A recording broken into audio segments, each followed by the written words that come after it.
Hello, everyone. In this video, we're going to look at some examples from section 2.9 on applied optimization.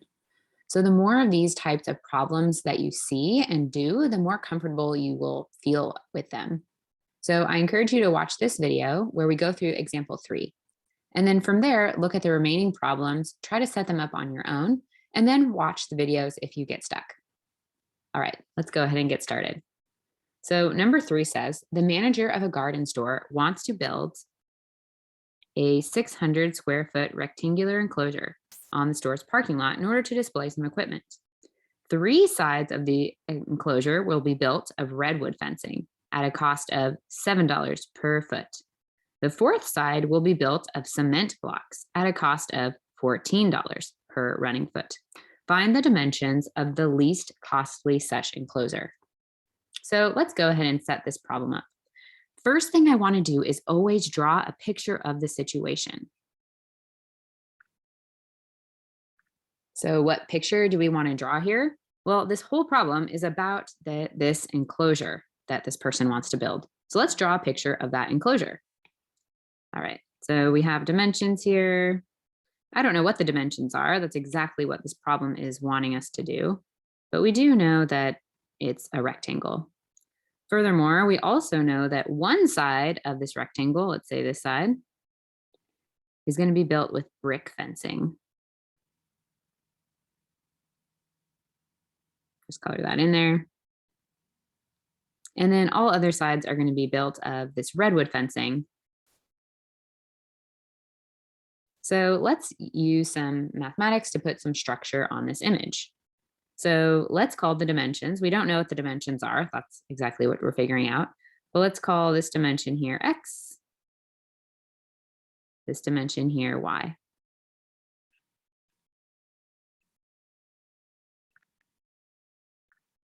So why have I labeled the rectangle with these dimensions? Well, because the problem itself wants us to know these dimensions. So this whole problem is about finding the dimensions of this rectangular enclosure. So I want to draw a picture of the rectangular enclosure and label its dimensions, say X and Y. So now what other information do we have about this enclosure? Well, we know that the sides where we're going to use redwood fencing are going to cost $7 per foot. And the sides where we're using brick are going to cost $4 per foot. I guess it's cement block, not brick, but we get the idea. And so for us, what we want to do, our goal is to find the dimensions of the least costly enclosure. So in order to do that, we need to find a function for the cost of the enclosure. So let's work that out. So the cost for us is going to be equal to, well, how much material that we've needed to spend for the entire enclosure. So how many sides do we need to use the redwood fencing for? Well, we have a side here of X length, a side here of Y length, and then a side here of, again, X length. So if I add all these up, well, I'm going to have the amount of fencing that I need times the amount per foot will be the cost for those sides. So I'll have $7 times X plus Y plus X. So this will just be the cost for those redwood sides. And again, the total cost is just computed by taking the amount per foot times the number of feet needed. And how many feet do we need? Well, we need X plus Y plus X. Okay, so that's just the amount of material or the cost that is needed for the redwood fencing. So what about for the brick fencing? Well, that brick fencing is going to cost $14. And how much do we need? We need Y of it. Since we're working with a rectangle, we know that opposite sides are equal. So now we have this cost function. So let's just work out this function so that we are able to combine some like terms. So I'm going to call this C of XY because this is a function of both X and Y. I need to input X and Y into this function to output a cost. So if I multiply the 7 in here, I get 7X plus 7Y plus 7X plus 14Y. So we can go ahead and combine our like terms, combine those x's. So we get 14 total x's. Combine those y's, 7 plus 14y gives me 21y. So now I have a cost function in terms of both x and y. So c of x comma y. So at the moment, we're not able to optimize this function because it's not a function of one variable. So what we need to do is determine another relationship between x and y. So what else do we know about this enclosure? Well, we know how much total area the enclosure we want the enclosure to enclose. We want the entire area to be 600 square feet. So that means if we multiply x times y, which would be the area of this enclosure we have here, that needs to equal 600. So now using this relationship between x and y, we can solve for y. So this tells us y is equal to 600 over x. And now the reason we did this is so that then we can plug in 600 over x for y in our cost function, which will make this entire function then just a function of the variable x. So let's go ahead and set that up and see what it looks like. I'm going to change up my color here just so I can keep track of what I'm doing. So now what we can do is plug in again that 600 over x for y. And notice now we just have a cost function in terms of just x alone.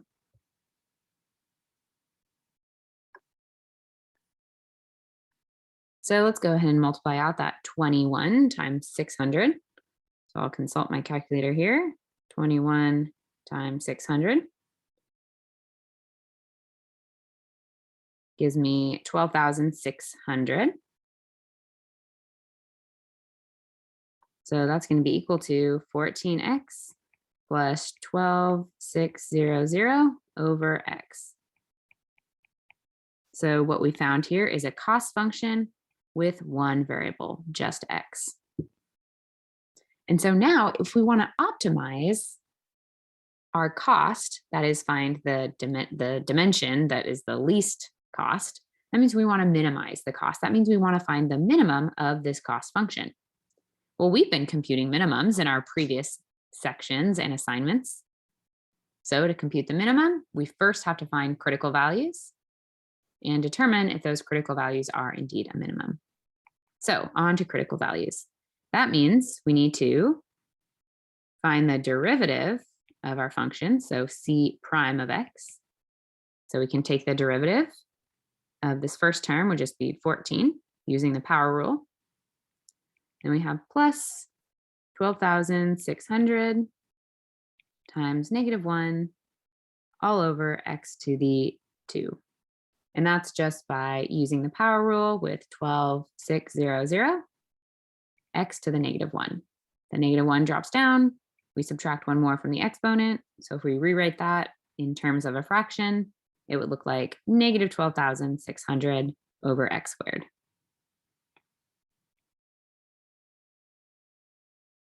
Okay, so cleaning this up a little bit here, we're going to bring that negative out front here. Okay, so now our goal is to find the zeros of this derivative.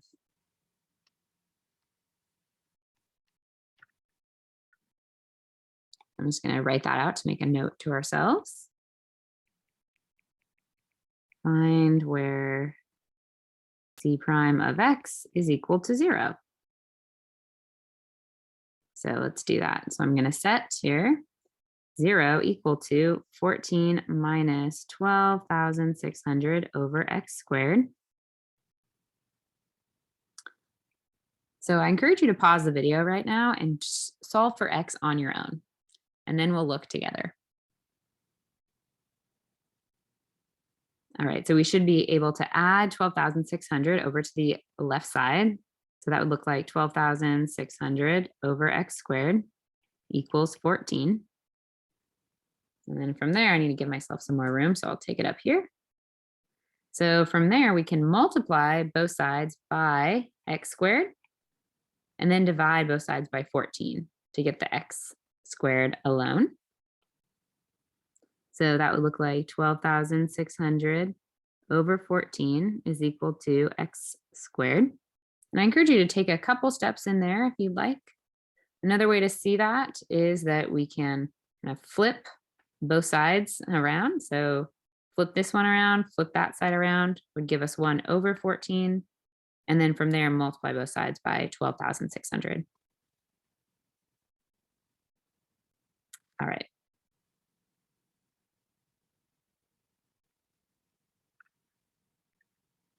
So let's go ahead and divide this out, 12,600 over 14.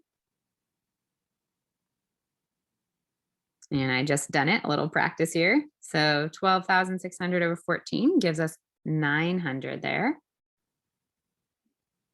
So this becomes 900 is equal to x squared. So now I'll just take the square root of both sides and we'll get 30 equals x. And now you might think we have a 30 plus or minus here, but consider what we're measuring in x. X is the dimension or the length of a side of our rectangular enclosure. So we wouldn't include the negative 30 here because that's not a possible dimension of our structure. So for us, we are getting x is equal to 30. So just to summarize here, what we've done is found the cost function in terms of x, and then we found the critical values of our cost function. So one thing you might be thinking of is, well, aren't critical values also those values where our derivative is undefined? And yes, that's a very good point. So let's think about that. So if our first derivative is undefined, then that means we have a vertical tangent line or else a cusp. So it could be the case that that will be the point where we are minimized. So let's just consider that situation as well. So kind of a side note here, where is c prime of x not exist? Well, that occurs when the denominator is 0. So for x, when x is 0. Is that a likely solution for us? No. If a dimension or length of our rectangular enclosure is 0, then we can no way have an enclosure with 600 feet squared. So for us, our only possible minimum value is going to occur at x equals 30. So let's check to make sure that in fact we do have a minimum of our cost occurring at x equals 30. Because maybe it's the case that x equals 30 actually gives us a maximum cost value. So to do that, we need to consult our second derivative, c double prime of x. So go ahead and pause the video and compute that second derivative on your own and then continue. All right, so when you're ready, let's look at it together. So we should be getting 2 times 12,600 over x to the third power. And so again, that's just coming from interpreting this x squared on the denominator as an x to the negative 2 power. So the negative 2 will multiply by negative 12,600, canceling out the negatives, dividing by x to the third. So let's evaluate c double prime at 30. Are we getting a positive or a negative? Well, with positive in the numerator, positive in the denominator, so we get a positive number. So the second derivative being positive means that we are concave up. So at 30, our function is actually concave up. So indeed, that is a min. Lovely. So wonderful. We found the x dimension that minimizes our cost. So what about the y? So do we have a function of y in terms of x? Yes, we do right here. So we found what y needs to be given any x. So from there, we can determine what y needs to be. So y needs to be 600 over 30, which would be 60 over 3, which is equal to 20. And I'll highlight that here. So do we know the dimensions that will minimize our cost? Yes, we do. So the dimensions that minimize our cost will be the X value will be 30 and the Y value will be 20. So I'll write that here. The dimension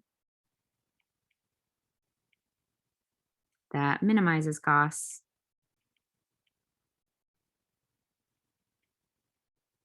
will be 20 feet by 30 feet. And we'll even say further, the cement side will be the 20 feet.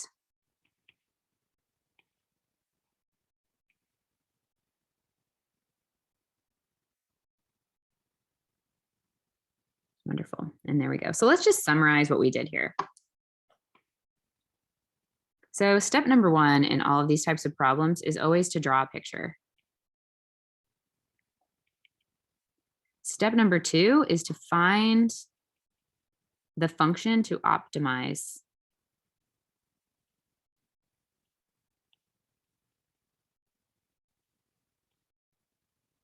In most or all of these situations, in order to find that function, you'll have to take this step number three, where you use some constraint. That means use some other information about the situation that will put some conditions on your values that you want to find. And then from there, step three is to find the min or the max, depending on what that is you want to find. So to do that, you take that first derivative. Then kind of step number four is confirm that your critical value, I'll call it CV, is a max or min, depending on what you want. And then step number five is to find the remaining dimensions or information. Remaining info. And then from there, you'll get your answer. Now, in some situations, you're not just going to be asked for the dimension, but you're going to be asked to find the minimum cost. So in this situation, how would we actually find what that minimum cost is? Well, we have a function that gives us our cost based on any X value. So what we could do is just plug in that 30 into our X and compute the cost. All right, so again, at this point, please continue to work out these problems, complete the exercises in the assignment, and watch the videos for any extra support. All right, thanks for watching.